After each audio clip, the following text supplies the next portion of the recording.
सत्ताएं, साम्राज्य, व्यवस्थाएं, कानून सब कुछ बदलेगा, लेकिन शुरुआत हमसे खुद से होगी। और कोई जल्दबाजी नहीं, कोई प्रलोभन नहीं और कोई चाह नहीं। जिन्होंने देश को आजादी दिलाई है, जिन्होंने परिवर्तन किया है, कभी भी उन्होंने आजादी का सुख स्वयं नहीं भोगा है। तो ये स्वार्थ और लालच के विस्फोट यदि कोई संगठन में आता भी है तो टिक ना पाएगा, क्योंकि उसको कुछ मिलेगा नहीं यहां से। ये अपने सम्मान के लिए लड़ाई नहीं है, ये देश के लिए है। और अपने साम्राज्य के लिए, अपने सत्ताओं के सिंहासनों पर बैठने के लिए लड़ाई नहीं है। इसलिए हमने पहले ही दिन से घोषणा नहीं की है, यह हमारा संकल्प है। ना हमको सत्ताएं चाहिए, ना हमको साम्राज्य चाहिए, हमको देश का स्वाभिमान चाहिए और उसको किसी भी कीमत पर हम लेकर के रहेंगे। तो ये थोड़ी सी बात मैंने सावधानी की भी बीच में कही कि यह क्रांति सावधानी पूर्वक, होशियारी पूर्वक, विवेकशीलता पूर्वक चल करके हमको पानी है। तो पहली बात, अविश्वास नहीं रखना है। जब भी कोई यात्रा शुरू होती है तो बहुत छोटे से शुरू होती है। हमारे भारत स्वाभिमान की यात्रा को तो पतंजलि योगपीठ के, दिव्योग मंदिर ट्रस्ट के करीब पिछले हमें 15 से 20 वर्षों का हमें एक सामाजिक आधार मिला है। उन क्रांतियों को आधार बनाने के लिए, अपने आप को स्थापित करने के लिए भी बहुत समय लगा था। यहां तो सारा बना बनाया भवन तैयार खड़ा है, बस अब तो अभिषेक होना बाकी है।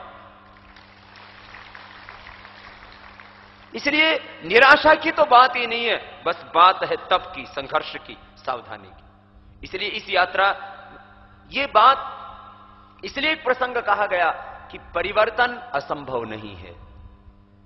ये ऐसा नहीं कि कोई सपना या कल्पना नहीं है, यह हकीकत है। और ऐसी ही हकीकतें पूरे विश्व में, ऐसे इतिहास दोहराए गए। और उन्हीं इतिहासों में से एक बहुत बड़ा इतिहास भारत के बाद जो अमेरिका में घटा और दूसरे देशों में घटा, कुछ उन्हीं तथ्यों के ऊपर भाई राजीव जी आगे प्रकाश डाल रहे हैं। और मुझे लगता है जिस तरह से भाई राजीव जी भारत स्वाभिमान में जी रहे हैं, ऐसे ही करोड़ों लोग अब इस देश में खड़े होंगे और यह अलख अब गांव गांव जाकर के हमें जगानी है, घर घर जाकर के हमें जगानी है। मैं सब आपके लिए एक वाक्य कहना चाहता हूं जिसको हमेशा आप अपने दिल दिमाग में रखिए। हर हकीकत पहले एक सपना होता है और हर सपना समय के बाद हकीकत में बदल जाता है। आज हम सपना देख रहे हैं भारत की नई आजादी का, नई व्यवस्था का। 4-5 साल के बाद कौन जाने ये हकीकत में बदलेगा। आज वो सपना है, कल वो हकीकत होगा। दुनिया में हर सपना संकल्प के साथ हकीकत में बदल जाता है। तो अगर हम संकल्प के साथ लगे रहे तो हमारा भी सपना आने वाले समय में हकीकत में बदल जाएगा। ये हर दुनिया के लिए वाक्य है। मैं एक अमेरिका की छोटी सी कहानी सुनाऊं तो आपको और उत्साह आएगा। अमेरिका गुलाम हुआ अंग्रेजों का, और अंग्रेजों ने अमेरिका को कैसे गुलाम बनाया। 1492 में कोलंबस नाम का एक स्पेनिश आदमी अमेरिका पहुंचा। कोलंबस जो था वो स्पेन का माफिया था, डॉन था। जैसे वास्को डी गामा था, भारत आया 1498 में, वो पुर्तगाल का डॉन और माफिया था, वैसे कोलंबस स्पेन का डॉन और माफिया था। 14वीं शताब्दी में, 13वीं 14वीं शताब्दी में पूरे यूरोप में 2 देश बहुत ताकतवर थे, एक स्पेन, दूसरा पुर्तगाल। ये जो इंग्लैंड ताकतवर बना है ये तो भारत को लूट कर बना है। 13वीं 14वीं शताब्दी तक तो इंग्लैंड की कोई हैसियत और औकात नहीं थी। 13वीं 14वीं शताब्दी में तो इंग्लैंड इतना गरीब देश था कि 100 वर्ष में इंग्लैंड के 3.5 करोड़ लोग भूख से मर गए थे, जो उनकी जनसंख्या का आधा थे। कुल जनसंख्या थी लगभग 6.5 पौने 7 करोड़ की, उसमें 3.5 करोड़ लोग भूख से मर गए थे। लेकिन ये भी देखो कि वो इतना भूखा देश, इतना कंगालों का देश, इतना गरीबों का देश, और बाद में जाकर के वो लुटेरों का देश बन गया और उसने पूरी दुनिया पर साम्राज्य का काम किया। इसलिए वो देश वाले जो गरीबी में, भूख में, अभाव में मर रहे थे और लुटेरे बन गए थे, वो जब पूरी दुनिया पर साम्राज्य कर सकते हैं तो हमारे पास तो बहुत कुछ है करने के लिए। इसलिए दोनों चीजों को हमें देखना चाहिए कि आज हम कहते कि हम कुछ नहीं कर सकते, देश ऐसे ही चलेगा। ये आज 100 में से 99 आदमी की, जैसे भाई राजीव जी बार बार कह रहे थे कि जब 1857 की क्रांति हुई, तब जब 15 अगस्त 1947 को अंग्रेज भारत छोड़ करके गए, ये जब 1942 में भारत छोड़ो आंदोलन शुरू हुआ, तब हर समय लोग एक ही बात कहते थे कि देश आजाद नहीं हो सकता। आज हमने यही अपना आज का विषय रखा है कि ये सब बातें नकारात्मक बातें हैं। और बहुत अच्छी बात कही भाई राजीव ने कि हर हकीकत एक सुहाना सपना और एक कोरी कल्पना जैसा लगता है। हर हकीकत एक सपना जैसी लगती है, लेकिन वही हकीकत जब सच हो, वही सपना जब सच होता है तब हकीकत बन जाता है। तो आपको ये विचार देने के लिए, ये भाव देने के लिए कि लोगों ने किस किस तरह से क्रांतियां की हैं, और वो क्रांति अभी जो हमारी ये क्रांति है, ये तो क्रांति उन क्रांतियों का 10वां हिस्सा होगी। हमें तो इस क्रांति के बाद में भारत को विश्व की महाशक्ति बनाना, वो हमारे लिए बड़ी चुनौती है। या अपने वाले इन पापियों को परास्त करना, यह हमारे लिए बड़ी चुनौती नहीं है। मैं अमेरिका की कहानी सुना रहा हूं। कोलंबस नाम का एक लुटेरा डॉन माफिया 1492 में अमेरिका पहुंच गया, और अमेरिका पहुंचने के बाद उसने देखा कि अमेरिकी सभ्यता के जो लोग हैं उनके पास धन दौलत बहुत है। अमेरिका की जो मूल सभ्यता है ना, उसका नाम है माया सभ्यता, माया सिविलाइजेशन। तो मूल सभ्यता उनकी, उनके पास भरपूर धन संपत्ति, सोना चांदी, हीरे जवाहरात, ऐश्वर्य ऐश्वर्य, वैभव वैभव भरपूर।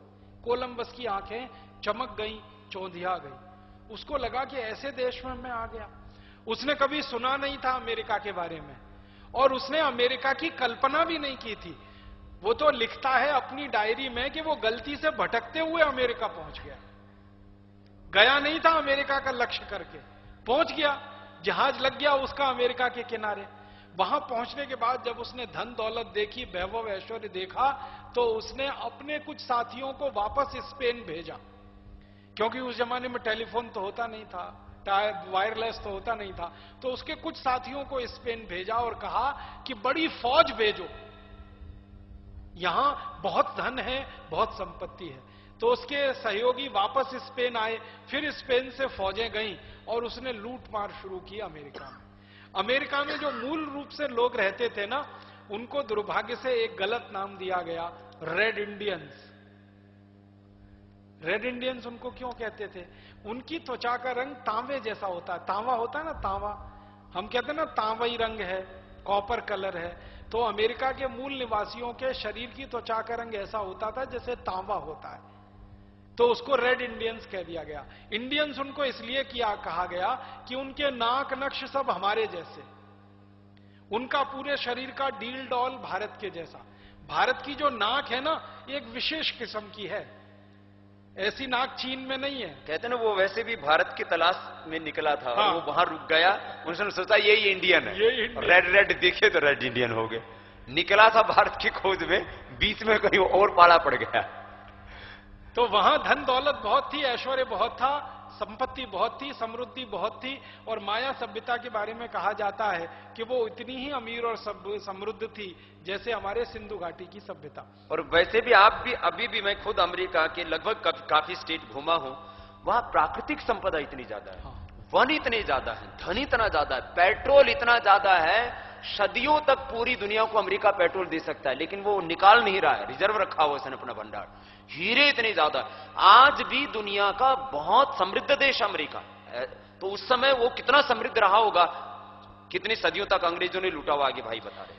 तो जब अपनी बहुत समृद्धि संपत्ति देखी तो फौज बुलाई इसने, कोलंबस ने, और इस फौज ने लूटना शुरू किया।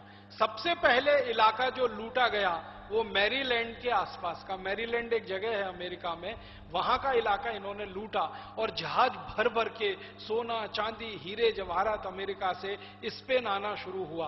तो स्पेन के लोगों की आंखें फट गईं, कितनी संपत्ति है। तो दूसरे स्पेनिश लोग जाने लगे और लूट लूट के धन संपत्ति लाने लगे।